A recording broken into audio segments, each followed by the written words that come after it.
दोस्तों, अगर आपके पोर्टफोलियो में एचडीएफसी फ्लेक्सिकैप फंड है तो आज वीडियो आपके लिए ये बहुत ज़्यादा ज़रूरी वीडियो हो जाता है। क्योंकि पिछले कुछ महीनों में हजारों इन्वेस्टर्स का एक ही सवाल है, क्या एचडीएफसी फ्लेक्सिकैप फंड अब कमज़ोर पड़ रहा है? क्या पराग पारेख फ्लेक्सिकैप ने इसे पीछे छोड़ दिया है? और सबसे बड़ा सवाल, क्या अब आप इस फंड में बने रहना चाहिए या एग्जिट करने का समय आ गया है? क्योंकि जिस फंड ने सालों तक इन्वेस्टर्स को शानदार रिटर्न्स दिए, वही फंड पिछले कुछ समय से बेंचमार्क और कैटेगरी एवरेज दोनों से पीछे दिखाई दे रहा है। लेकिन क्या यह सिर्फ टेम्परेरी स्लोडाउन है या फिर कोई बड़ा रेड फ्लैग है? आज हम इस वीडियो के अंदर आपको डेटा, पोर्टफोलियो और रिस्क रेशियोज यानी कि फंड मैनेजर चेंज और फ्यूचर आउटलुक के साथ में इन सब के पॉइंट के आधार पर इसका सच जानने का प्रयास करेंगे। तो वीडियो को अंत तक जरूर देखिएगा, क्योंकि आखिर में मैं आपको सबको सच सच बताऊंगा कि बाई करना चाहिए, होल्ड करना चाहिए या फिर स्विच करने का समय आ गया है। तो दोस्तों, एचडीएफसी फ्लेक्सिकैप फंड फ्लेक्सिकैप कैटेगरी का एक ऐसा जायंट फंड है। पराग पारिक फ्लेक्सिकैप के बाद यह कैटेगरी का दूसरा सबसे बड़ा फंड माना जाता है। इस फंड का एवं अब 1 लाख करोड़ से भी ज्यादा का ऊपर पहुंच चुका है, या 1 लाख करोड़ का पोर्टफोलियो को क्रॉस कर चुका है।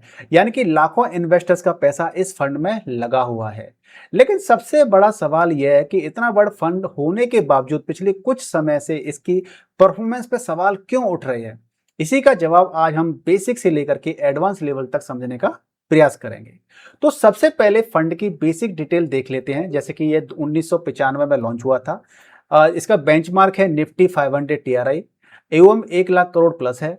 एक्सपेंस रेशियो लगभग 0.68% का है। फंड मैनेजर अमित गनेटा रहा है। और यहाँ एक महत्वपूर्ण बदलाव हुआ है कि हाल ही में फंड मैनेजर की टीम में चेंज हुआ है और अब फंड की जिम्मेदारी अमित गनेटा के पास है। मार्केट में कई बार फंड मैनेजर चेंज का असर शॉर्ट टर्म परफॉर्मेंस पर दिखाई देता है, इसलिए इन्वेस्टर्स को यह फैक्टर भी ध्यान में रखना चाहिए। लेकिन किसी भी फंड को जज करने से पहले हमें रिटर्न्स और पोर्टफोलियो दोनों को देखना चाहिए। तो रिटर्न की हम और पोर्टफोलियो को अगर हम समझना चाहेंगे तो इसके बारे में प्रॉपर तरीके से देख लेते हैं कि इसके अंदर क्या परफॉर्मेंस इसके अंदर आई है और उसके रिटर्न्स क्या है। राइट। तो यहाँ पर तस्वीर उतनी खराब नहीं है जितनी कि सोशल मीडिया पर दिखाई जा रही है या फिर दिख रही है। ठीक है ना।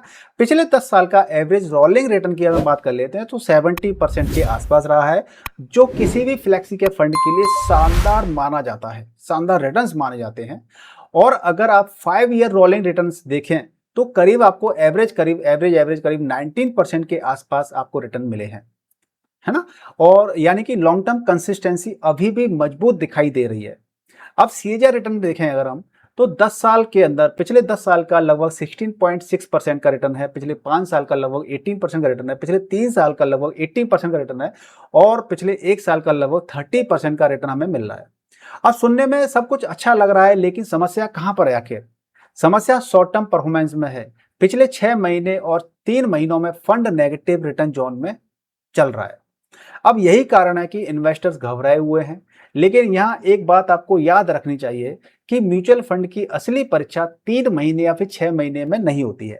असल परीक्षा 5 से 10 साल में होती है और 5-10 साल में हम उसको जज कर पाते हैं कि बेसिकली फंड कैसा है। और उस टेस्ट में एचडीएफसी फ्लेक्सिकैप अभी भी पास होता दिखाई दे रहा है।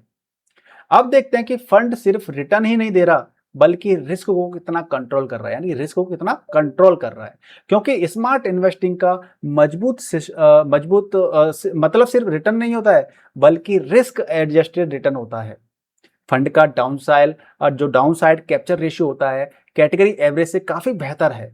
इसका मतलब है कि जब मार्केट गिरता है तो यह फंड नुकसान को काफी हद तक कंट्रोल कर लेता है। अब रिस्क रेशियो को थोड़ा देख लेते हैं। अगर हम अल्फा की बात कर लेते हैं कि फंड का अल्फा मजबूत है, स्ट्रांग है, इसका मतलब है कि फंड ने बेंचमार्क से अतिरिक्त रिटर्न जनरेट किया है। बेंचमार्क जो होता है ना, उससे अतिरिक्त रिटर्न जनरेट किया है। और बीटा की बात कर लेते हैं तो बीटा कैटेगरी एवरेज से कम है। मतलब कि फंड ज्यादा वोलेटाइल नहीं है, फंड वोलेटिलिटी जो होती है वो कम है इसके अंदर। और अगर हम शार्प रेशियो की बात कर लेते हैं तो शार्प रेशियो भी काफी हेल्दी है, यानी कि फंड ने रिस्क के मुकाबले अच्छा रिटर्न दिया। और साफ शब्दों में अगर मैं आपसे कहूं तो रिस्क मैनेजमेंट के मामले में भी अभी भी फंड मजबूत दिखाई देता है। असली कारण है अंडर परफॉर्मेंस। जो असली कारण की हम बात करेंगे तो अंडर परफॉर्मेंस आखिर क्यों है, लेकिन जब सब कुछ सही है तो फिर अंडर परफॉर्मेंस क्यों है। तो अब आते हैं उस सवाल पर जिसका जवाब हर इन्वेस्टर जानना चाहता है। आखिर फंड अंडर परफॉर्म क्यों रह रहा है ये। इसका सबसे जो बड़ा कारण है वो है बैंकिंग सेक्टर एक्सपोजर। क्योंकि बैंकिंग सेक्टर एक्सपोजर में ज्यादा होल्डिंग्स है, यानी कि फंड की टॉप होल्डिंग में बैंकिंग सेक्टर का जो कंसंट्रेशन है वो काफी ज्यादा है। और पिछले एक साल में बैंकिंग सेक्टर ने वैसी परफॉर्मेंस नहीं दी है जैसे कि टेक्नोलॉजी, डिफेंस, मैन्युफैक्चरिंग या कैपिटल गुड्स जैसे सेक्टर ने दी है। यानी कि फंड का एक बड़ा हिस्सा ऐसे सेक्टर में था जो मार्केट रैली में लीड नहीं कर सका या लीड नहीं कर रहा है। और दूसरा कारण है बाई एंड होल्ड स्ट्रेटेजी। यानी कि HDFC flexi cap fund trading वाला फंड नहीं है, यह आपका बाई और होल्ड फिलॉसफी फॉलो करता है। मतलब कि फंड मैनेजर बार बार स्टॉक बदलने में विश्वास नहीं रखते हैं। जब मार्केट थीम बदलती है तो ऐसे फंड्स को नई डायरेक्शन पकड़ने में थोड़ा समय लग सकता है। यही चीज अभी देखने को हमें इस फंड के अंदर देखने को मिल रही है। लेकिन यही स्ट्रेटेजी लॉन्ग टर्म में वेल्थ क्रिएशन का बड़ा कारण भी बनती है। अब पोर्टफोलियो एनालिसिस की हम बात कर लेते हैं। तो अब पोर्टफोलियो की क्वालिटी देखते हैं कि इसके अंदर क्वालिटी स्टॉक्स कितने हैं और कितना इसका फंड साइज है। स्टॉक कितने इसके अंदर। तो फंड में लगभग 63,000 स्टॉक्स हैं, 63 स्टॉक्स हैं। टॉप होल्डिंग की हम बात कर लेते हैं बेटिस, तो करीब करीब 46% है। यानी कि पोर्टफोलियो थोड़ा कंसंट्रेशन जरूर है, लेकिन अच्छी बात यह है कि फंड का जो पी रेशियो है लगभग 22 से 23 के आसपास है। मतलब कि वैल्यूएशन अभी भी ओवर हीटेड नहीं लग रहा है। कैश होल्डिंग की बात कर लेते हैं तो लगभग इनके पास 4% की कैश होल्डिंग है। और सबसे दिलचस्प बात है टर्न ओवर रेशियो, यानी केवल लगभग 9% है। इसका मतलब है फंड मैनेजर पोर्टफोलियो में बहुत कम बदलाव करते हैं, यानी कि यह लॉन्ग टर्म वेल्थ क्रिएशन वाला अप्रोच फॉलो कर रहे हैं।